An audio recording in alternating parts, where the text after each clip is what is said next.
A mother's scream pierced the terminal. A police dog lunged at a stroller. In seconds, panic swept the crowd. No one knew the baby inside had stopped breathing.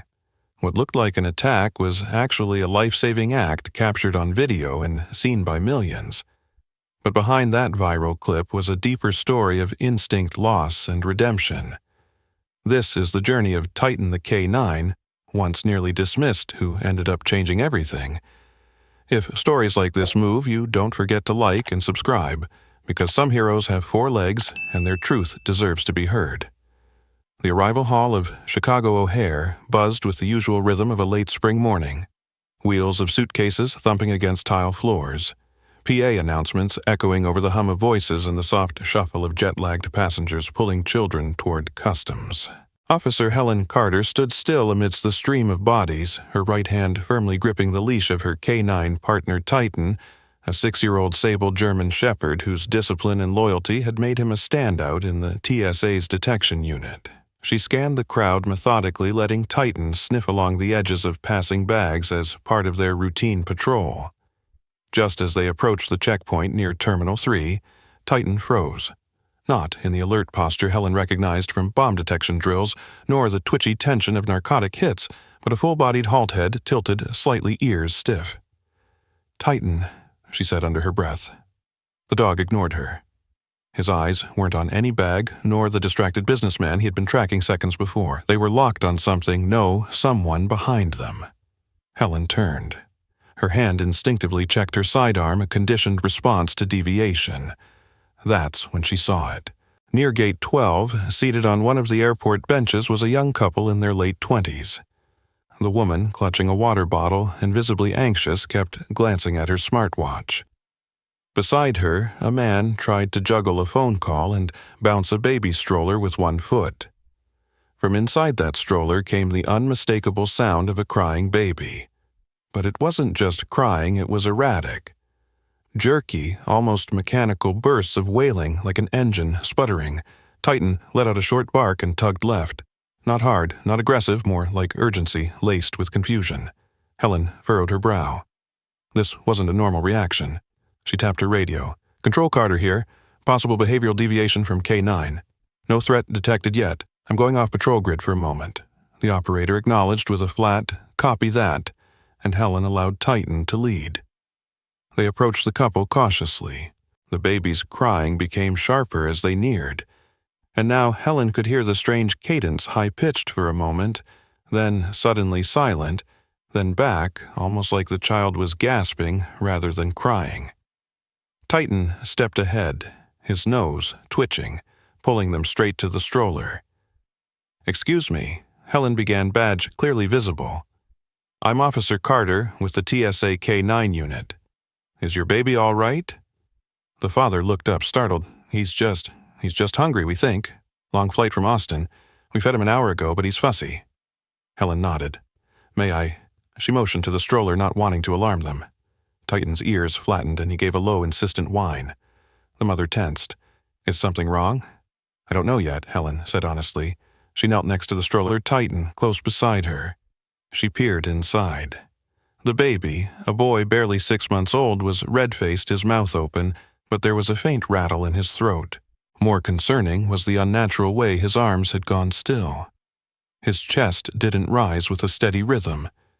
It stuttered, like it was trying and failing to catch a full breath. Helen didn't wait. "Ma'am, I need you to pick him up now, please." The woman hesitated but obeyed.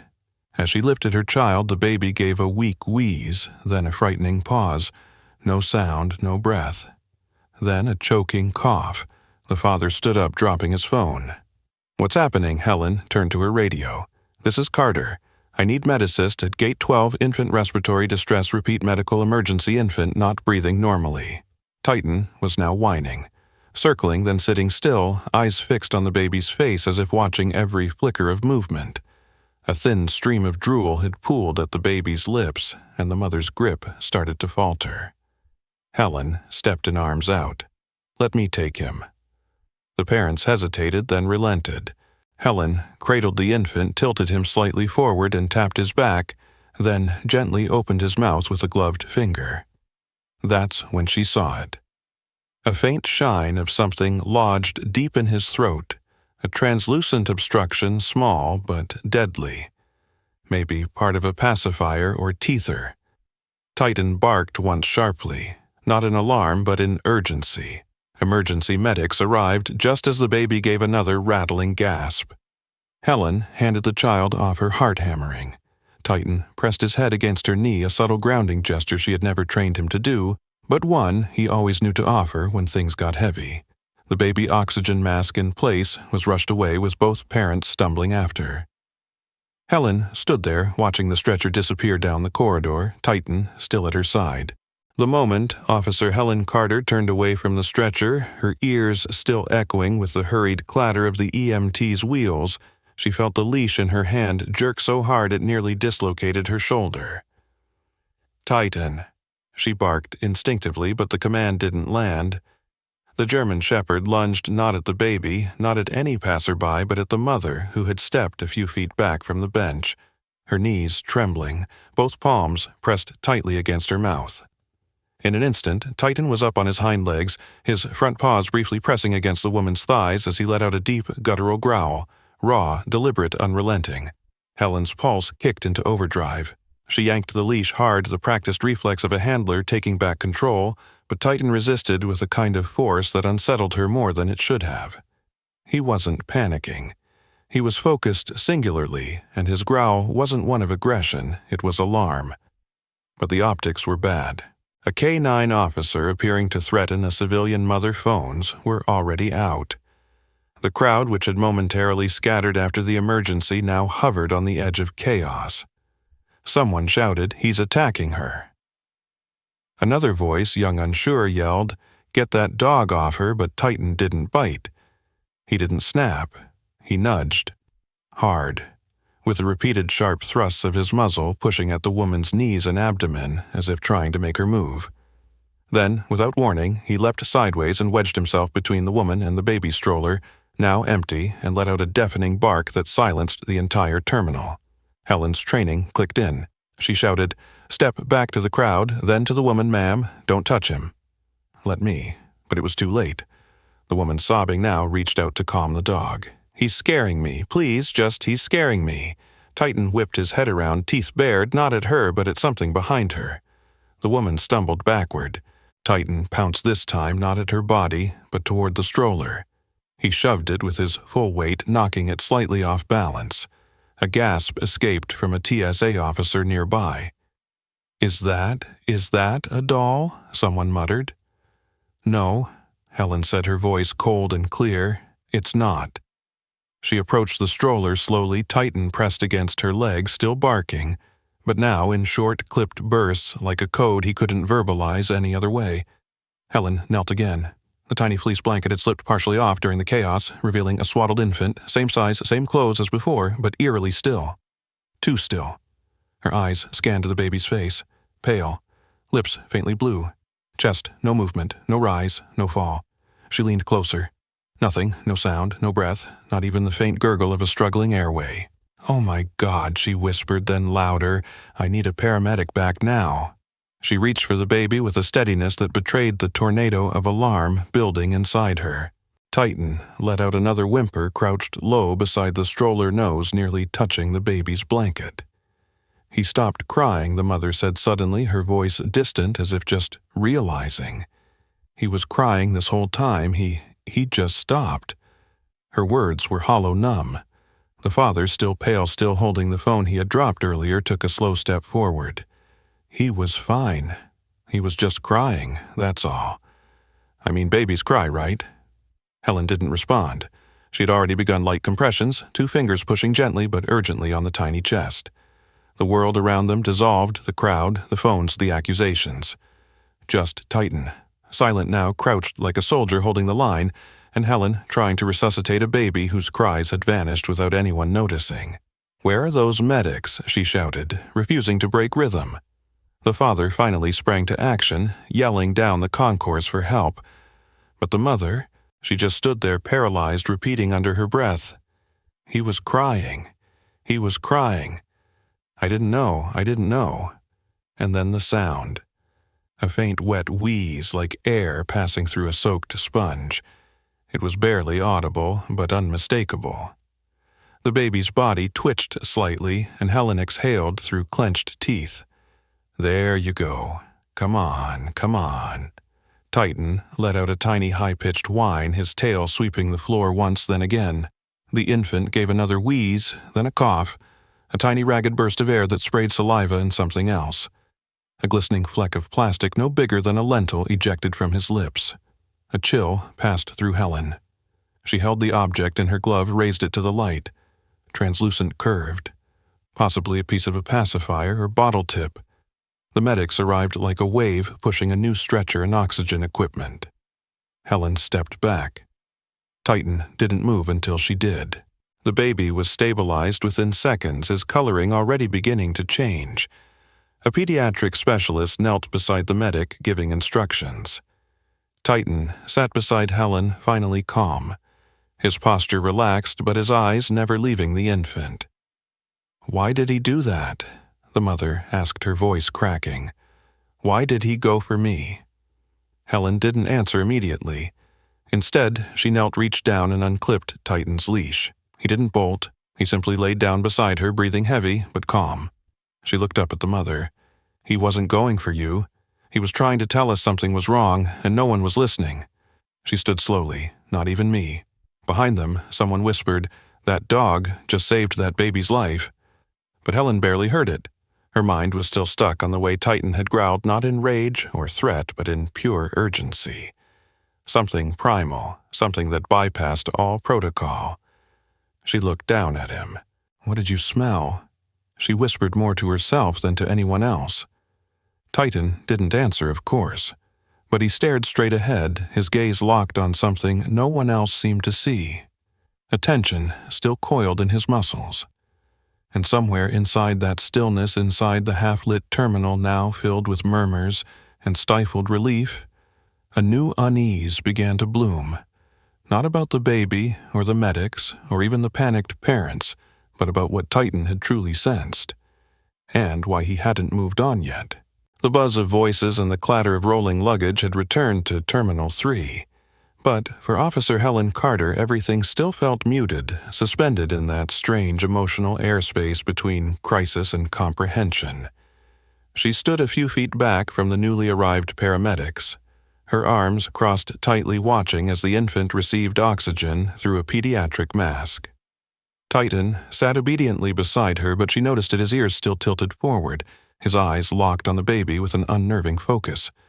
Something inside her stirred a friction between trained logic and gut instinct. "He's not done," she murmured. The EMT, a young guy named Raoul, she vaguely recognized from past airport emergencies, gave her a sidelong glance. "What's that?" Helen shook her head. Nothing she said, though her gaze never left Titan. She crouched next to him, brushed a hand over his fur, and whispered so only he could hear. "What do you know that I don't?" That's when she saw him. Dan Avery, the retired K-9 master trainer and consultant for the TSA, was making his way toward them from the crowd. His silver goatee and tactical vest marked him as a relic from another era, but his stride was purposeful, eyes locked on Titan the way only another handler would look. "I saw the video," he said without preamble. "Dog broke protocol." Helen straightened. "He saved a baby." Avery's eyes narrowed. He reacted like it was a trapped civilian. "You trained him on infant emergencies." Helen shook her head. "No, Titan was never part of the EMT drill teams. He's search and detection, not rescue." Avery lowered to one knee and called softly, "Titan." The dog turned immediately, ears alert, tail still. "You recognize this posture?" he asked Helen, gesturing at the way Titan's chest was raised, nose slightly elevated, as if tracking a scent invisible to human perception. Helen nodded slowly. He started growling before the kid went still. He barked after he'd already been taken from the stroller. He wouldn't stop. Avery pursed his lips. "He's detecting low oxygen." Helen blinked. That's not in our training catalog." "Not anymore," Avery said. "But 10 years ago we had a few K-9s trained in seismic zones, earthquake rescue units. Dogs learn to detect CO2 drop-off patterns. When people were buried alive, low, oxygen-high, carbon dioxide dogs learned to distinguish it. Titan's posture, that's residual instinct. He wasn't trying to attack the mother. He was alerting to a suffocating infant. Helen felt her breath catch. Jesus, Avery continued. It's rare. Most dogs forget that response once they're retrained, but he remembered. Probably because of how strong the imprint was during his first years. Some experiences, they just stay in the muscle. Suddenly, behind them, the baby began to wheeze again. The pediatric EMT shifted positions. Still shallow, he muttered. The oxygen mask helped, but something was wrong. Maybe there's fluid, he told his partner. We need to clear airways again. Titan rose to his feet with a speed that made everyone tense. Easy, Helen warned, stepping between him and the stretcher. But Titan didn't advance. He turned, glanced once at Helen, then trotted deliberately toward the stroller, nose down, tracing the path the mother had walked. He paused near the bench where she'd sat moments ago. He sniffed, then let out a low, sharp bark. One single pulse. What's he doing? The father asked, nervously clutching his partner's hand. Helen's radio buzzed, but she ignored it. He smells something, she said under her breath, following Titan, and then everything unraveled. The mother rushed toward the stretcher, trying to get closer to her child. Let me hold him, she begged. Please, he'll calm down if he's with me. Helen was about to intervene when Titan sprang forward. He darted between them, circled once and reared up again, not at her but at the infant, his bark sudden and piercing. The mother screamed, Get him off! He's going to hurt my baby, and shoved toward the child. But before Helen could react, Titan let out a sound Helen had only heard once before, a raking, high-pitched screech. Not aggression, but alarm. His body snapped rigid, his eyes locked on the child's torso. And then he did something no training manual could have predicted. He pressed his nose hard against the baby's chest and shoved. One push, then again, and again. Sharp, precise bursts the way a K9 might nose through rubble, but here it was directed, right at the infant's sternum. The EMT shouted, Get the dog off, but Helen threw her arm out. Wait, he's compressing, Avery whispered. Titan shoved again. And the baby gasped, this time louder, fuller. His limbs twitched, then his mouth opened in a gurgle. A bright splatter of mucus and spit erupted, and a second object, another sliver of plastic, landed in a medic's gloved hand. A breath, then another. The baby began to cry, not a wheeze, not a rattle, but a full-throated, angry, life-filled cry that echoed across the terminal like a trumpet. Everyone stood frozen. Titan sat back on his haunches, panting, looking up at the child. The mother fell to her knees, weeping. The father just stared speechless. Helen exhaled, then knelt beside her partner and touched his flank. You remembered, she whispered. You remembered the old training. Avery straightened beside her. He didn't just remember. He knew. That's not instinct, that's decision. The EMT looked up. Kid's stable now. We're transporting to Cook County Pediatric just to be safe, but he's okay. Helen gave a nod, her throat tight. The mother reached out toward Titan but stopped herself. I didn't know he wasn't breathing, she said softly, staring at her son. I thought he was just sleeping. Avery muttered, Babies don't always cry when they're choking. Sometimes they just go quiet. Helen nodded, and if a dog hadn't noticed, no one answered. Titan finally laid down on the tile floor, head between his paws, his eyes never leaving the baby. The tension in the terminal lingered, invisible but palpable, as a few airport officials approached from the security office, voices hushed. Someone mentioned protocol. Someone else used the word incident report. Helen tuned them out. She looked at Titan, then at the child, now being wheeled away again, and she knew in her bones that what had just happened wasn't the end of something. It was the start. Because Titan's actions weren't just about instinct, they were pointing to something deeper, something that hadn't yet surfaced, something that still hovered unsaid. It only took a single frame.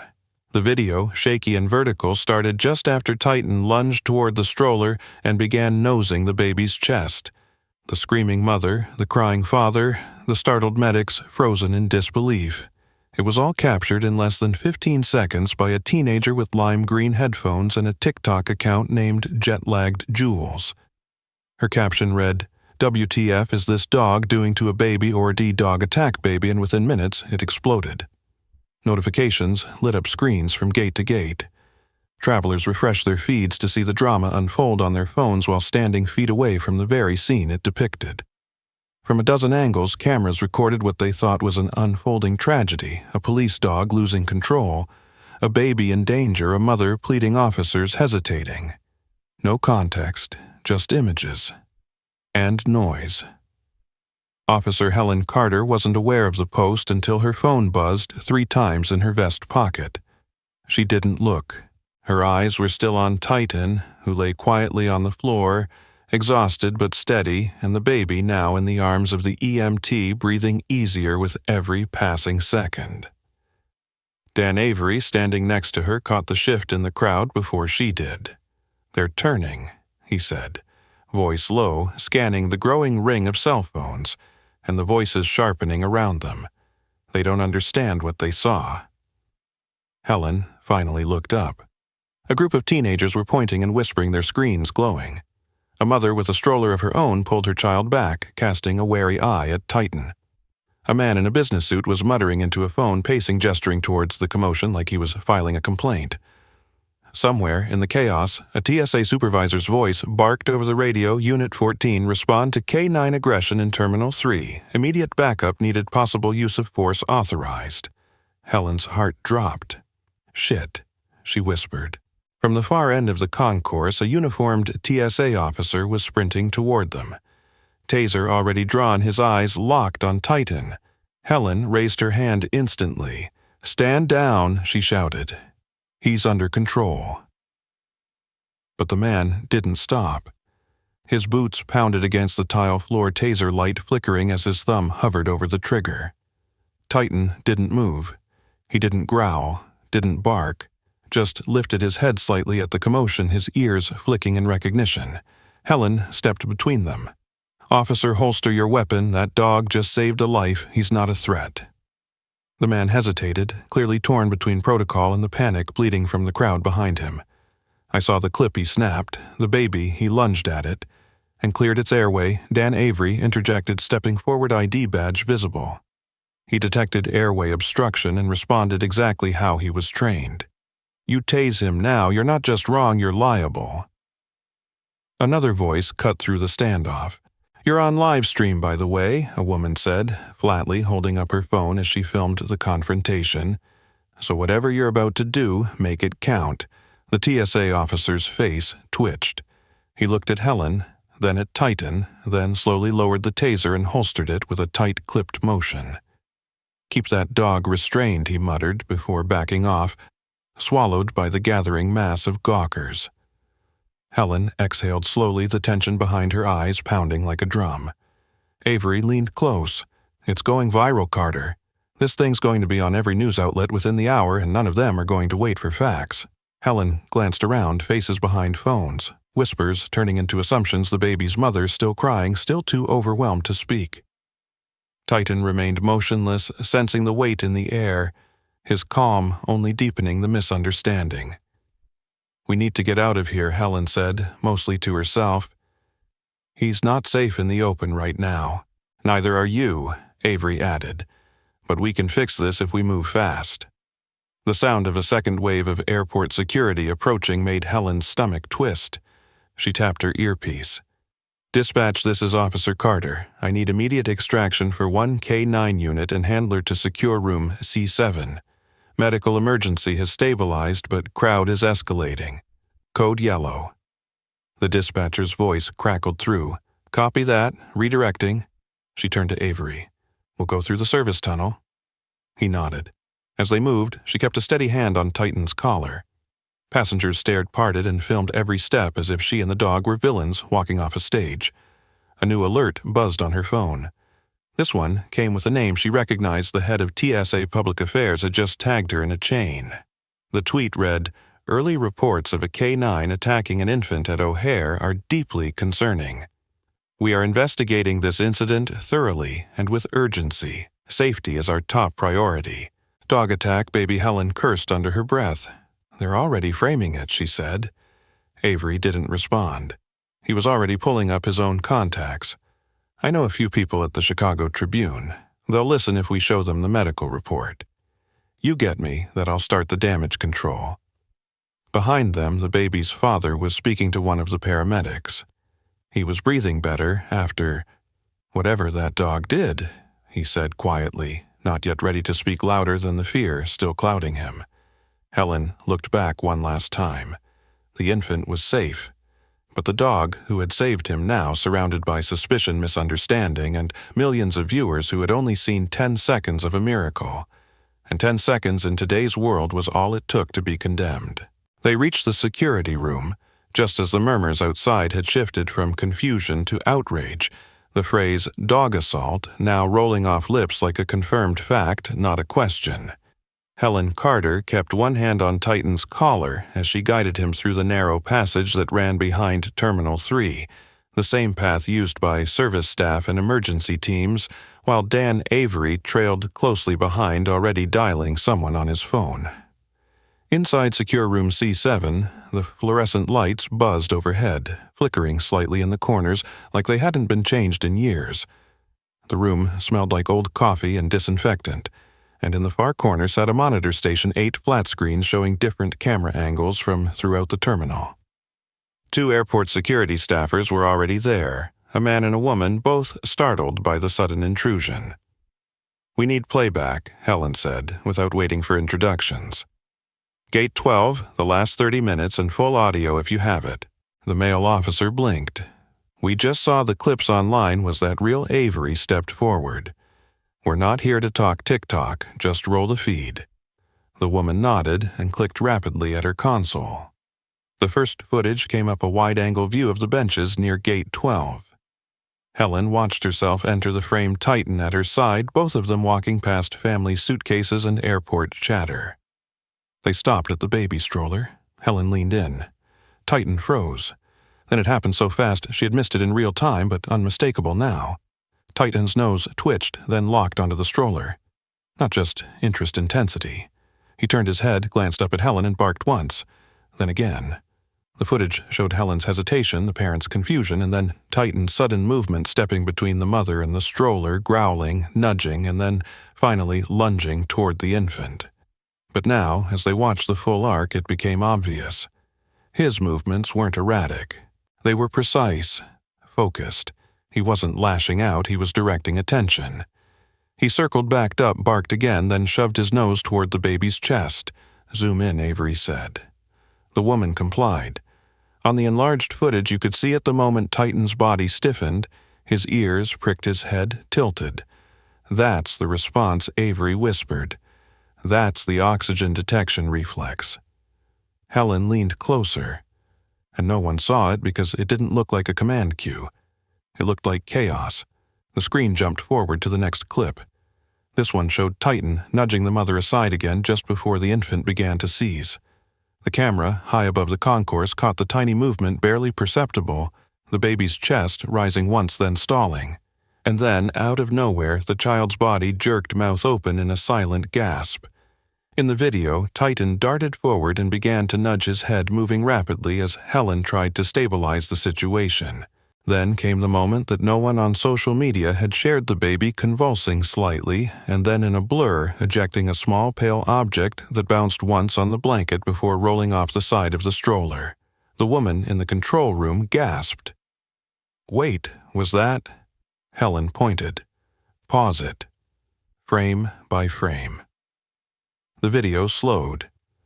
They watched in silence as the object came into focus, translucent, curved, jagged on one edge. A piece of plastic torn from something larger. "It's from a pacifier," Helen said. "I've seen that brand before. They're soft-tip silicone molded. This one's fractured. Could it have cracked?" the male officer asked. Avery answered, "Not unless it was old or damaged in manufacturing." He picked up the intercom. "We need to contact the family, get the pacifier, and get the rest of it tested." As if on cue, another alert popped up on the terminal feed. A medic's report had just been logged digitally, infant male, age approx. 6 months. Respiratory distress due to foreign object obstruction. Recovered plastic shard, likely consumer item, lodged in airway. Condition stabilized following obstruction expulsion. Avery stared at the screen. And still, the narrative outside is that the dog attacked. Helen clenched her jaw. Then it's our job to fix the narrative. But just as she reached for the external monitor cable to begin pulling footage, the door burst open and a young officer stepped in, clearly winded. "You need to see this," he said breathlessly. "It's happening again." "What do you mean?" Helen asked. "The parents, they're still in the terminal." The mother, she started screaming. The baby's breathing changed again. They were moving him to the ambulance and she dropped something, another pacifier. The EMT saw it crack when it hit the floor, same brand. Helen grabbed her radio. "Do they have it?" "Yeah," the officer nodded. And they just confirmed 3 others in her diaper bag. All from the same shipment. Avery stood still. That means this wasn't just a one-off. These products are compromised. Worse, Helen added, it means the dog knew. He smelled the damage before it became visible. He didn't just react, he predicted. The monitors blinked. Another live feed came through, this time from the ambulance bay. The child was bundled again, the mother hovering beside the stretcher, the father clutching a tiny plastic bag now marked as evidence. In it, 4 pacifiers. 1 whole, 3 chipped. All from the same distributor. Helen turned back to the earlier footage, her finger tracing the moment Titan lunged. "This," she said, her voice quiet but fierce, "this is where the truth starts. Because if we don't show this clip, they'll only believe the scream, the bark, the frame someone posted for views." Dan nodded. "Then we show them everything." Helen pulled the USB from the port and handed it to the officer. "Get this to public affairs. Uncut, no soundbite, no edits. Start with the moment Titan locked onto that stroller, and don't stop until the baby breathes again." The officer took it, his hands shaking slightly. "We'll need statements," he said. "We'll need backup to control the terminal." "You'll get them," Helen said. Then looked down at Titan, who had laid his head back on his paws, but kept one eye open, still watching the screen, as if he knew the story wasn't over. And it wasn't. Because one baby choking on a broken product was tragedy, but multiple incidents with the same defect. That was something else entirely, something systemic. The USB drive left the security office in the hands of a TSA communications officer named Marie Keating, who promised Helen she would deliver it directly to the internal crisis response team before any edited footage or spin pieces were pushed to the public. As Helen stood in the back corridor with Titan at her heel, Dan Avery took a call from a contact at the Consumer Product Safety Commission. His voice was calm at first, then tight. "You're sure?" he asked, pacing slowly. "That SKU was banned last year. How the hell is it still circulating?" Helen turned sharply. "Banned." Avery nodded grimly, ending the call and stuffing his phone into his vest. "The pacifier the baby choked on is part of a batch pulled off the shelves 11 months ago. The silicone tip detaches under heat or stress. 4 reported deaths. The CPSC issued a full recall. It's illegal to sell them anywhere in the U.S. Helen narrowed her eyes. "Then where did these parents get them?" Before Avery could answer, another officer arrived with an update. "The parents have been escorted to a private interview room per your request. EMTs cleared the baby to remain stable for now. Pediatric unit will take over when the ambulance is ready. But we need statements." Helen exhaled. "I'll talk to them." They walked to the designated room, a clean, windowless space often used for international customs violations or suspected trafficking cases. Helen entered with a calm expression, clipboard in hand, and nodded politely. The mother, tear-streaked and clutching a bottle of water, looked up anxiously. The father sat straighter, his hand resting protectively on the infant carrier at his feet. "Mr. and Mrs. Langley," Helen began, "I appreciate your cooperation. I need to ask you a few questions about the pacifiers you brought with you today." The couple exchanged a brief glance, too quick to ignore. They were a gift, the father said, his voice defensive. "From a friend." "Do you know the brand?" Helen asked. "I'm not sure," the mother answered, brushing her hair behind her ear. "It's just one of those cheap ones you buy online. They came in a set. We didn't think to check the label. Helen placed a sealed evidence bag on the table, the cracked pacifier tip visible inside. This model, she said, tapping the plastic, was recalled and banned in the United States. Any remaining inventory was supposed to be destroyed. So I'll ask again, where did these come from? The parents remained silent. The father looked down at his shoes. The mother shifted uncomfortably. Finally, she muttered Amazon. Helen leaned forward. Direct from Amazon or through a third-party seller? The mother hesitated. Third party, I think. It was cheaper and it shipped fast. Helen nodded. Did the product listing include safety information, certification of compliance with U.S. consumer safety laws? I don't remember, the father said quickly. It looked fine. 5 stars, lots of reviews. Dan Avery stepped into the room without knocking, holding a printed report. That lot number on the pacifier bag, it matches a shipment flagged by customs 6 months ago, counterfeit goods routed through New Jersey from a warehouse in Guangdong. The CPSC tried to track the distributor, but it slipped through. Rebranded, resold under a fake importer ID. No tracking info. And guess what? The fake seller profile was still active on Amazon last week. Helen's eyes narrowed. So, you're telling me this couple ordered banned counterfeit baby products known to kill, and they didn't even know it? Avery stared at the parents.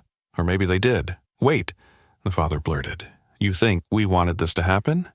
We thought we were getting a deal. We just had a new baby. Do you know how expensive all this stuff is? His voice cracked. We weren't trying to hurt anyone. Helen spoke gently but firmly. I'm not accusing you of intent, but you didn't check, and now your child nearly died and a K-9 unit is being accused of attacking him because of a product you knew was unbranded and unverified. The mother burst into fresh sobs. We didn't think it mattered. We just clicked by. Avery's voice softened slightly. This isn't just about you anymore. That brand is still out there, other babies, other parents, and they won't have a dog like Titan to warn them. Silence filled the room. The father buried his face in his hands. Helen glanced down at the infant who now slept peacefully in his carrier, breathing deep and even.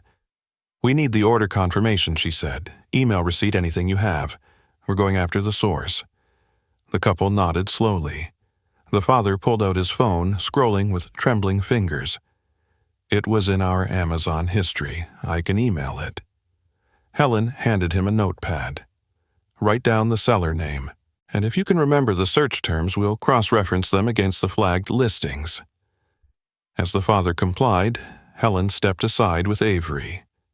How widespread is this? She asked quietly. Hard to say, he replied. But if the same seller name shows up on multiple accounts, this could be part of a much bigger ring. Fake listings, bogus safety tags, and no enforcement because it's buried in platform bureaucracy. Helen looked at Titan, who now rested beside the door, still alert despite his exhaustion. He knew before anyone. He knew when that child was seconds from suffocating. Avery nodded, and now he may have saved more than one life. A moment later, Helen's phone buzzed. A message from Marie at TSA HQ read, footage cleared for public release. Uncut version being uploaded now, title K-9, Officer saves infant from choking incident, full story. Media brief at 3 p.m. Helen showed it to Avery. At least the truth gets a head start. Avery scanned the message. It won't be enough. Not unless we find who's behind those fake products and shut them down before someone else dies. Helen stared at the broken pacifier in the evidence bag, the jagged edge glinting beneath the fluorescent light. And somewhere behind her, Titan's ears twitched again, as if he sensed what still hadn't been uncovered. The email from the Langley couple came through 30 minutes later, complete with a receipt order number and a seller name that didn't match any registered brand in the U.S. database. Helen forwarded it to the Consumer Product Safety Commission and looped in the Department of Homeland Security's Counterfeit Goods Task Force. Within hours, a quiet urgency had shifted the tone of every agency involved. The name PaciPure Baby Goods turned out to be one of over a dozen aliases used to peddle unauthorized, untested infant products through digital storefronts designed to disappear and reappear under new identities. Dan Avery, still rooted to the airport security room, had his laptop open and was pulling up archived complaints from pediatric ERs across the country. "We've got patterns," he muttered, eyes moving rapidly across the screen. Parents reporting infants turning blue mid-nap, mysterious choking episodes, no known allergies, no confirmed illness. Helen leaned over his shoulder. How many? Avery clicked open another window. 42 cases, spanning 9 states, all within the past 8 months. None of them were linked until now. He turned the laptop so she could see. This is what tied it together. The screen showed side-by-side photos of the same type of fractured silicone pacifier tip found in today's incident. Slightly different colors, slight variations in the design, but the fracture line was the same. A clean shear across the base where the silicone connected to the mouthguard, usually during the sterilization or chewing. "And no one put it together," Helen whispered. Avery exhaled. "Because the babies lived. Most of them anyway. Emergency care, quick thinking. No one blamed the pacifier, they blamed reflux bad sleep positions. It never escalated." Helen looked at Titan, who had shifted positions near the door. His body finally relaxed, but his eyes still half open. Until a dog forced everyone to stop. The footage from Gate 12 had now been uploaded to TSA's official YouTube channel and cross-posted across their federal partners' pages. Within the first hour, it hit over 800,000 views. News outlets that had initially framed the event under K9 incident began to reverse course. The headlines changed. "Hero Dog Prevents Infant Death." "K9 Instinct Saves Baby." The hashtag had already shifted from "Dog Attack Baby" to "K9 Saves Baby," but the real impact wasn't in views or shares. It came from the flood of parents commenting on the video, one after another, describing eerily similar incidents they'd experienced but never reported. "This happened to us in March. My son choked on a pacifier that looked just like that one. I still have the piece we thought it was our fault." Helen scrolled through them in silence, her chest tightening with each new revelation. These weren't just one-offs. They were silent alarms that had gone unheard until a dog barked loud enough to shake a system awake. Back at the airport, a federal CPSC liaison arrived in person with a forensic team and a directive signed by the agency's Emergency Recall Division. "We're initiating a full national recall of the product line associated with this incident," the agent said, placing a folder on the table. "And by order of the Secretary, all listings tied to the flagged aliases will be forcibly delisted from major e-commerce platforms effective immediately." Helen stared at the folder, then back at the officer. "Because of a dog?" she said quietly. "Because he wouldn't let it go?" The officer nodded. "We get anonymous tips, we get accident reports. But this came with proof. This came with video, and more importantly, it came with a face people believe in. You can't teach that kind of instinct." Avery, leaning against the far wall, crossed his arms. "It wasn't instinct," he said. "It was memory. Titan was trained to detect buried breath under earthquake rubble." He remembered what dying sounds like. Across the country, news stations ran the footage alongside newly released internal TSA reports and pediatric evaluations. By the end of the day, Amazon had issued a public statement. "We are actively removing all listings associated with the third-party vendor in question and launching a review of our child safety compliance process. We thank the Transportation Security Administration and K9 Officer Titan for bringing this to our attention." Helen read the statement aloud and rolled her eyes. "They thank us." After letting this seller run for how long, Avery shrugged. "They always act after the fact. What matters is that the recall is real." Inside a press briefing held later that afternoon, a federal spokesperson confirmed the nationwide recall and launched a public awareness campaign titled "Know What You Buy: Infant Safety in Online Shopping." Titan was officially recognized during the same event not just as a K9 officer but as a federal witness whose behavior triggered the investigation that unraveled the pattern. Helen stood beside him, hand firm on his leash, as flashes burst from every angle. Reporters shouted questions. Will Titan receive an award? What kind of training does he have? Was there any indication beforehand? Helen answered simply. He smelled the absence of breath. He acted faster than any of us could. Meanwhile, TSA's internal affairs team combed through their own data and discovered that 2 previous K9 incidents involving Titan had been incorrectly logged as unverified behavioral anomalies. One in Phoenix, one in Atlanta. Both involved distressed infants in terminals with poor ventilation. Both times, no follow-up had been conducted.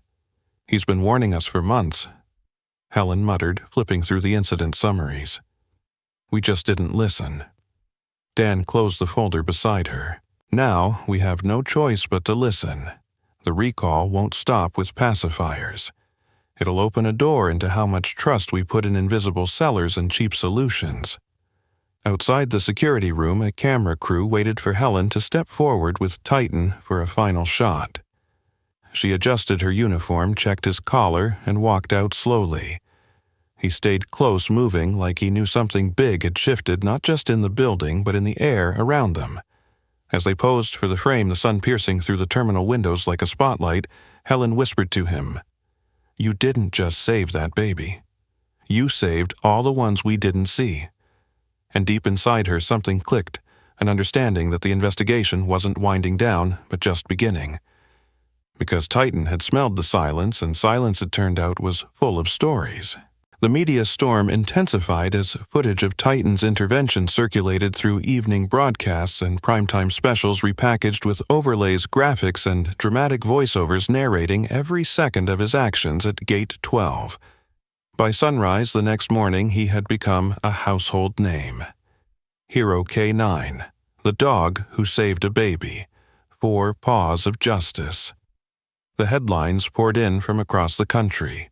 But amidst the noise, one voice stood out, not from an anchor or politician, but from the woman whose cry of fear had once been misinterpreted as the beginning of a scandal.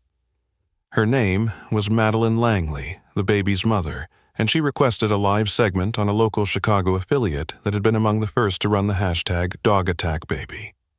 The station agreed without hesitation. Seated beneath soft studio lights, Madeline looked starkly different from the frantic figure seen on the viral clip. Her makeup was minimal, her hair loosely pulled back, and her eyes still showed the fatigue of the last 48 hours. She took a breath as the interviewer finished a recap of the incident and then turned to her with a gentle prompt. "Madeline, what would you like to say today?" She looked straight into the camera. "I want to say I was wrong," she said clearly. "I was scared, and I let that fear define what I saw. But that dog Titan, he didn't attack my baby. He saved him, and I want to thank him. Publicly. Sincerely." The camera panned in slowly as she continued, her voice gaining strength. "What I haven't shared until now is that for the past 2 years I was part of a community that questioned the use of K9 units in public safety. I believed they were unpredictable, dangerous, even traumatic, especially for children. I protested outside city council meetings. I signed petitions. I wrote articles under a pseudonym. And yet in the moment when my child's life depended on someone doing the impossible, it wasn't a person. It was a K9. The network's phone lines lit up immediately, and within the hour, Madeline's full statement was reposted by major outlets. Some called it a redemption arc. Others labeled it a reckoning. But to Helen Carter, who watched the segment from a quiet break room inside TSA HQ with Titan curled beside her feet, it was something far simpler truth catching up to experience. She glanced down as Titan shifted, sensing the change in her breathing. She reached down and rubbed behind his ear. "They're finally starting to see you," she said softly. Not long after Madeline's broadcast, an online petition surfaced. Created by a veterinary technician in Idaho named Rachel Bloom, it read, "Officially recognize K9 Titan for national service and valor." Within minutes, signatures rolled in. By midday, they had passed the 100,000 mark. By evening, 500,000. And by the 24-hour mark, they hit 1 million unique signatures, including from police officers, pediatric nurses, teachers, dog trainers, and everyday parents who wrote comments like, "He saved that baby like he was one of his own. And my kid uses the same pacifier we threw them out today." The White House press secretary was asked about the petition during her afternoon briefing. "We are aware of the incident at O'Hare. and deeply moved by the bravery of K9 Titan, she said. The President has been briefed and supports reviewing formal commendation options. Our agencies are working closely with the TSA and CPSC to ensure safety measures and heroism are both recognized accordingly. Meanwhile, Helen received an email from the Department of Homeland Security's Internal Awards Board requesting a written account of the event and a background profile on Titan, including his training history, past assignments, and psychological assessments. She stared at the request, realizing this was the beginning of something new, not just a correction of a false narrative, but an institutional acknowledgement of what had been ignored for too long, the emotional intelligence, memory, and moral weight carried by service animals in high-pressure environments. She replied with the documents attaching a personal note, and Titan's behavior on April 16th was not random. It was the culmination of years of training, lived experience, and a bond formed through mutual trust. He did not just detect a threat, he chose to act on it even when his handler hesitated. That's not reflex, that is reason. Across the country, schools invited local officers to speak about K9 safety. Veterinary clinics offered free health screenings for retired police dogs. A dog food company pledged to cover Titan's nutritional needs for life, while a nonprofit launched the Titan Fund to support medical training for K9 units nationwide. Helen watched the ripple effect in awe, overwhelmed by how a single decision, Titan refusing to walk away, had spun a web that touched policy, parenting, and public perception. And yet, for all the national attention, Helen knew the most powerful change was personal. Later that evening, she received a private message from Madeline. It read, "I can never repay what Titan did. But I'd like to try. I want to learn. If there's ever a way I can help, not just to thank him, but to help others understand what I didn't, I'm ready." Helen stared at the message for a long moment, then typed back, "You just helped more than you know." The next morning, Helen was asked to appear on a panel about K9 capabilities in federal work. She declined. Instead, she sat with Titan outside their unit's kennels, tossing a ball into the training field while the other dogs barked in the distance. The sky was low and gray, the kind that usually made her feel heavy, but not today. Titan chased the ball, then returned tail swaying, tongue loose, not needing applause to know his work mattered. And as she watched him settle beside her once more, Helen knew this wasn't the end of the story. Not when there were still children, unprotected, systems uncorrected, and voices like Titan's still fighting to be heard. As the national attention began shifting toward legislative hearings and product safety reform, Helen Carter found herself pulled into an internal review requested by the Department of Homeland Security's K9 program.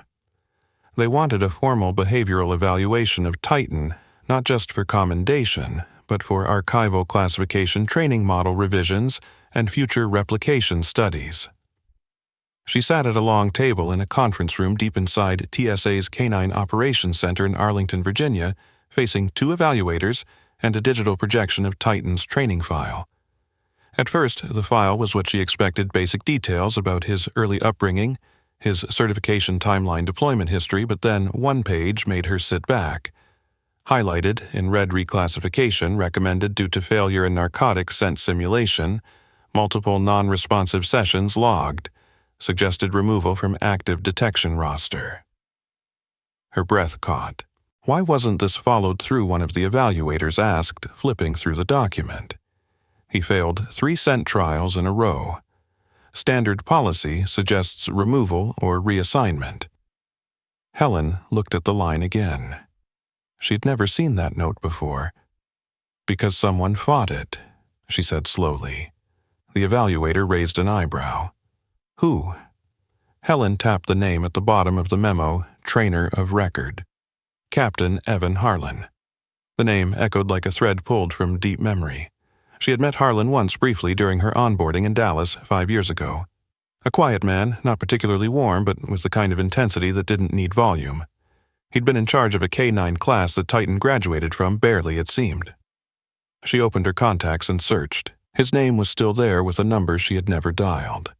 On impulse, she stepped out into the hallway and called. It rang only once. "Harlan," came the voice, flat and familiar. "Captain, it's Officer Carter. I'm handling Titan. We've had an incident, a good one.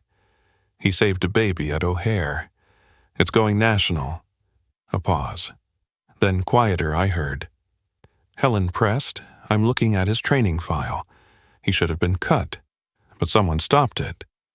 Was it you? Another pause. Then a sigh. Yes, it was. She waited. Can I ask why Harlan didn't answer right away? Then slowly, he didn't respond to heroin, cocaine, fentanyl, not even marijuana. I was ready to sign off on the dismissal. Then we did a final simulation standard disaster scenario. Crushed, concrete muffled audio scent of old sweat and dust. We placed a ventilator dummy under rubble. Titan froze. I thought he'd failed again. But then, he didn't move because he was listening. He started pacing the debris field, and then he barked once at the slab hiding the dummy. We lifted it. The monitor said 0 oxygen saturation. He'd found it based on a scent profile no one trained him for. Helen blinked. You're saying he detected the lack of breath Harlan exhaled through the phone. That's not in the books. It's not in the manuals. But I knew the smell, because I smelled it once when my daughter died. She was 3 months old, suffocated in her crib. By the time we got to her, there was nothing. But I remember that air, stillness, sweet and wrong. When Titan froze, that's what came back. And I realized it's not about what he didn't detect. It's what he could. The hallway grew quiet. Helen felt the gravity of his words settle into her chest. So you kept him, she said, against policy. Harlan answered plainly. I told them he was too smart to waste. That maybe he wasn't built for drugs, maybe he was built for breath. He paused. They told me I was sentimental, that I was seeing ghosts. And now, Helen asked. Now, he said they'll see the baby he saved, and maybe finally understand. When Helen returned to the conference room, she shared the story. The evaluators sat in stunned silence, one of them scribbling furiously. You're telling us a dog failed drug scent trials but identified low oxygen levels on instinct. Helen shook her head. Not instinct, something else. A memory of a soundless space. A smell no one thinks to track. Titan sat quietly in the hallway, unaware of the conversation shaping the legacy he never asked for. Helen knelt beside him, rubbed his chest. You were never broken, she whispered. They just didn't know where to listen. That night, the Internal Review Committee submitted a revision. Canine Titan is not to be evaluated under standard narcotics criteria. His responses indicate a sensitivity to airway distress and oxygen fluctuation worthy of clinical and tactical study. Back home, Helen opened an email from Harlan. Attached was an old training photo Titan at 10 months awkward and lanky nose buried in the crook of a fallen mannequin's arm. Under it, a caption in plain font. Some dogs chase scent, some chase silence. And Helen knew this wasn't just about training anymore. It was about finding the unseen value in what institutions discard. And letting that value speak, even if it speaks in barks. 6 months later, the incident at Gate 12 had already etched itself into federal training modules, congressional hearings, and reform policies for online consumer safety. But for Helen Carter, the real closure came on a quiet Friday morning in September, when she and Titan reported to O'Hare one last time for his official retirement. The email from headquarters had been brief, formulaic, even effective 0908. Canine Titan will be retired from active duty following full term of federal service. Unit recommended for honor review, final decision pending. There would be no medal, no award, no formal announcement over the intercom. Technically, he had performed within expected parameters.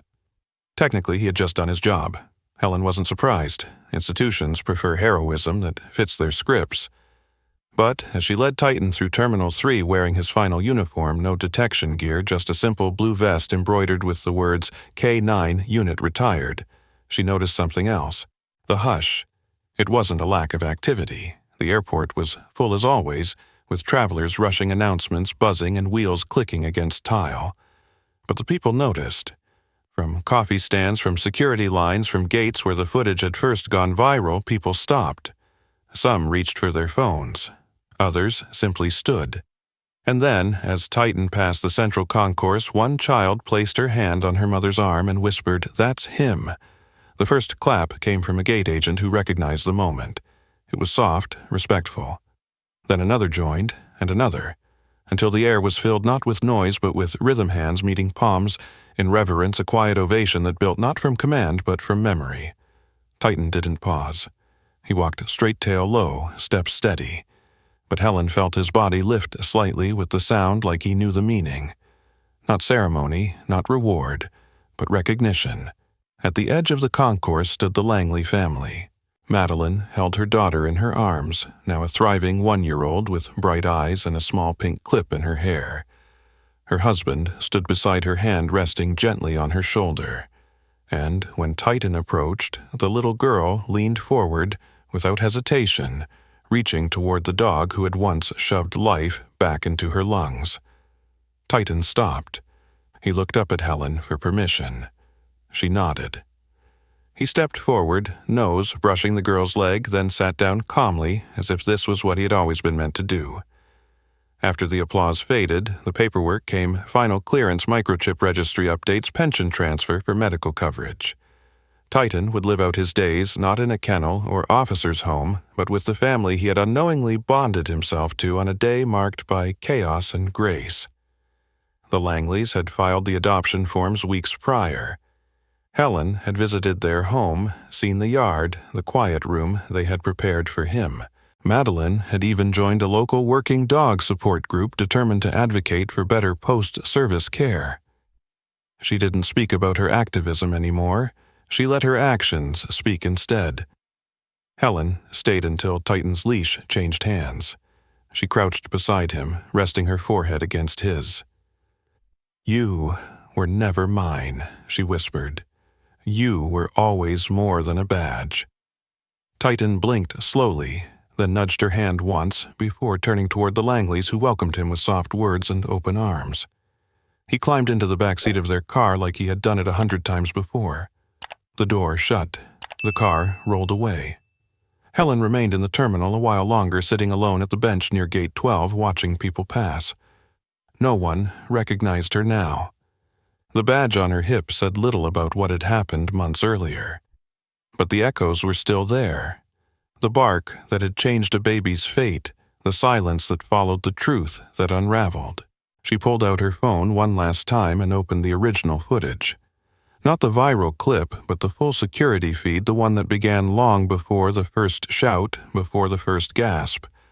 She watched Titan stiffen, bark, react, and she smiled. Because it had never been about applause. Not for him, not for her. It had always been about breath, about presence, about a dog who didn't follow rules. He followed life. And in that final still frame where Titan sat beneath the terminal lights with a baby cradled in her mother's arms, Helen saw something few ever do. Not just a hero, not even a miracle, but a reminder that sometimes to save a life, all it takes is to refuse walking away. If this story moved you, consider liking and subscribing to follow more true-to-life moments like this. What part of Titan's journey struck you the most, and where are you watching from? Drop a comment below. We'd love to hear your thoughts and connect with you.